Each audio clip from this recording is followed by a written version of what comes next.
Olá, eu sou o Vezentini. Eu vou falar a respeito da nova ordem mundial. Quando a gente pensa numa ordem internacional, muitos autores falam numa certa anarquia. Por que eles falam em anarquia ou desordem internacional? É porque não existe uma autoridade acima dos estados, né? Do Brasil, dos Estados Unidos, do Canadá, da França, da China, etc. Dentro de um território nacional, por exemplo, no Brasil, logicamente que tem uma autoridade suprema. Existe a soberania do Estado. Existe uma lei e a ordem, existe a justiça, existe prisão para quem estiver transgredindo as leis, etc.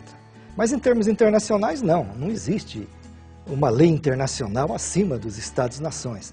E o que seria, então, uma ordem internacional? Não é, evidentemente, uma anarquia. Existe uma certa ordem, apesar de não existir uma lei internacional, um tribunal internacional, né, acima dos estados. Mas existe uma ordem internacional na medida em que há uma hierarquia de estados. Quer dizer, nós temos hoje mais de 200 estados-nações. Só que evidentemente que eles são muito diferentes uns dos outros. Alguns são poderosíssimos e outros são extremamente frágeis. E é por isso que se criou o conceito de grande potência mundial.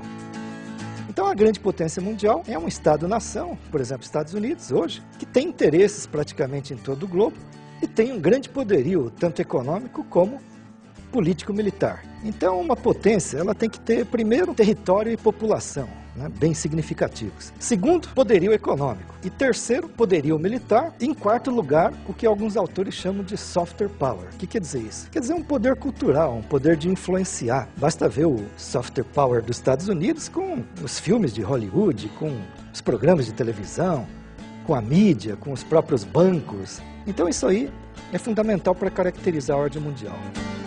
E o que é, então, a nova ordem mundial? Nós sabemos que até no final dos anos 80 existia a ordem bipolar, onde tinha duas grandes potências mundiais, que eram os Estados Unidos e a ex-União Soviética. O final da bipolaridade, com o fim da União Soviética em dezembro de 1991, trouxe a chamada nova ordem mundial. E essa nova ordem mundial, evidentemente, que é dinâmica, não é uma coisa estática. Mas apesar das coisas mudarem, evidentemente, tem uma certa hierarquia. Tem uma certa lógica, que inclusive está mudando rapidamente nos dias de hoje. Então a globalização ela faz parte dessa nova ordem mundial na medida em que, a partir do final do antigo mundo socialista, o antigo segundo mundo, e aqueles países que eram autossuficientes, os países de economia planificada, se abriram também para o mercado internacional, para o capitalismo. A globalização, de fato, avançou e se tornou muito mais importante a partir dos anos 90. E também nesta primeira década do século. Existe um declínio relativo, não absoluto, da superpotência hegemônica, os Estados Unidos, e uma ascensão gradativa de outras grandes potências mundiais, particularmente a China. Então, durante algum tempo, nos anos 90, se falou muito numa nova ordem monopolar, com uma única grande potência mundial. Hoje em dia, a tendência é falar numa nova multipolaridade. Existe ainda uma superpotência hegemônica, mas existe uma ascensão de novas grandes potências mundiais, uma divisão de poderes com outras potências. E, ao mesmo tempo, nessa nova ordem mundial, existe a emergência de novos atores.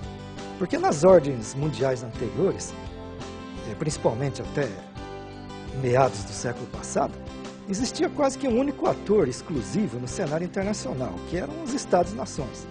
Hoje, existem outros atores que ganham espaço. Por exemplo, as empresas multinacionais, associações ou mercados regionais, como a União Europeia, como o Mercosul, como o NAFTA, a PEC. Outro exemplo são as ONGs internacionais. Então, as organizações não governamentais se internacionalizaram, uma parte delas, e algumas são poderosíssimas. Basta ver a Anistia Internacional, Greenpeace, a Cruz Vermelha, Médicos Sem Fronteira, e que, inclusive, muitas vezes tem até voz na ONU, participa de determinadas deliberações, reuniões, e são muito ouvidos. E, além disso, existe a mídia global. Quer dizer, nós sabemos que o papel da mídia é cada vez mais importante hoje. A mídia, ela, inclusive, norteia muitas vezes até mesmo as ações de um determinado governo, exatamente pela presença das grandes potências ou superpotências. Mas hoje em dia, o papel de uma grande potência já não é tão ativo, tão determinante, tão imperativo como ele era no passado. Não é mais possível, por exemplo, invadir um país e trocar o governo facilmente, como se fazia até os anos 60, até os anos 70. Basta ver que os Estados Unidos é obrigado a engolir um Irã, uma Coreia do Norte, até uma Venezuela, com o Hugo Chávez.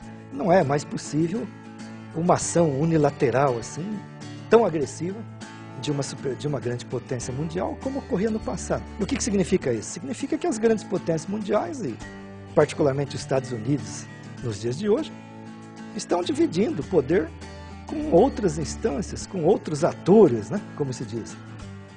Não apenas atores não estatais, mas também com outras potências, inclusive potências regionais. Daí, por exemplo, a importância maior hoje em dia, na nova ordem, das potências regionais, inclusive do próprio Brasil, né, que luta, né, que batalha para ser visto realmente como a potência regional na América do Sul, ou talvez até na América Latina, o que é um pouquinho mais difícil. E uma potência regional é um país significativo, poderoso, que tem uma influência numa determinada região do globo. Com essa nova complexidade, essa dinamicidade da nova ordem, aumenta o peso, o papel das potências regionais. Daí, por exemplo, se falar tanto em alguns grupos de países emergentes, que têm uma importância cada vez maior no cenário internacional. O BRIC é um termo que surgiu em 2001, quer dizer, há pouco tempo, no mercado financeiro, pelo Jim O'Neill, um economista-chefe da Goldman Sachs, para se referir a 4 países emergentes que em 2050 vão ter um poderio econômico muito grande. Como o próprio nome diz, BRIC, Brasil, Rússia, Índia e China. E posteriormente alguns autores incluíram a África do Sul, daí fica BRICS com S, né, devido a South África. Então seria o G4, BRIC e G5, BRICS. E o que significam esses grupos aí, que na realidade são grupos surgidos até de fora para dentro e não de dentro para fora, né? Quer dizer, não foram eles que criaram, mas foram outras pessoas que começaram a falar e eles mesmos passaram a fazer reuniões e tratados de comércio, tratados diplomáticos, acordos eventuais na área acadêmica e científica, etc. Inclusive surgiu posteriormente o IBAS, que significa Índia, Brasil e África do Sul, o chamado G3. O significado desses grupos mostra exatamente a complexidade da atual ordem mundial, com rápidas mudanças, inclusive na correlação de forças econômicas. Então, se a gente pensar, por exemplo, no poderio só dos Estados Unidos. Os Estados Unidos sozinho, em 1950, ele representava metade do PIB mundial, da produção econômica mundial. Hoje em dia é 22%, e daqui a algum tempo vai ser 18%. E se a gente pensar no inverso, o que a China representava, não era nada, né? E hoje em dia já representa 10%, logo vai ser 15%, logo vai ultrapassar os Estados Unidos, lá por 2030, 2040 no máximo. Então a gente nota que existe uma mudança na correlação de forças em relação ao poderio econômico de cada Estado. E isso evidentemente influi na ordem mundial, porque como argumentam vários especialistas, como por exemplo o Paul Kennedy, uma potência, ela começa pela área econômica, ela começa pelo seu poderio econômico, e com o tempo ela se torna também uma potência político-militar e diplomática.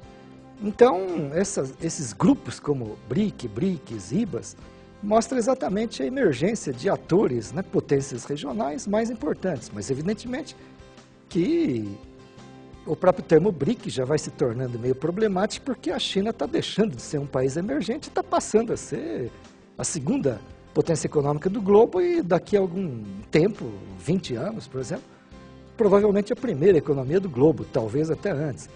Então, nesse sentido, são grupos provisórios, né, não definitivos, não vão durar muito tempo e representam exatamente essas mudanças na correlação de forças e essa dinamicidade na ordem mundial, onde, ao invés de ter poucos atores, como tinha, por exemplo, durante a bipolaridade, principalmente Estados Unidos e União Soviética, hoje em dia tem múltiplos atores, tanto estatais como também não estatais. E também os atores estatais, os estados nacionais, se agrupam. E esses agrupamentos podem ser mais ou menos duradouros, né? Ou apenas conjunturais. A nova ordem mundial não é uma coisa estática, duradoura, totalmente definida. Pelo contrário, como toda a ordem mundial, principalmente agora, nessa época de globalização e de mudanças rápidas, né, tecnológicas, econômicas, a nova ordem mundial é uma realidade dinâmica, em movimento, e que caminha para uma multipolaridade complexa, uma multipolaridade onde não apenas os estados nacionais vão ter voz, mas também outros atores. E é essa a nova ordem mundial.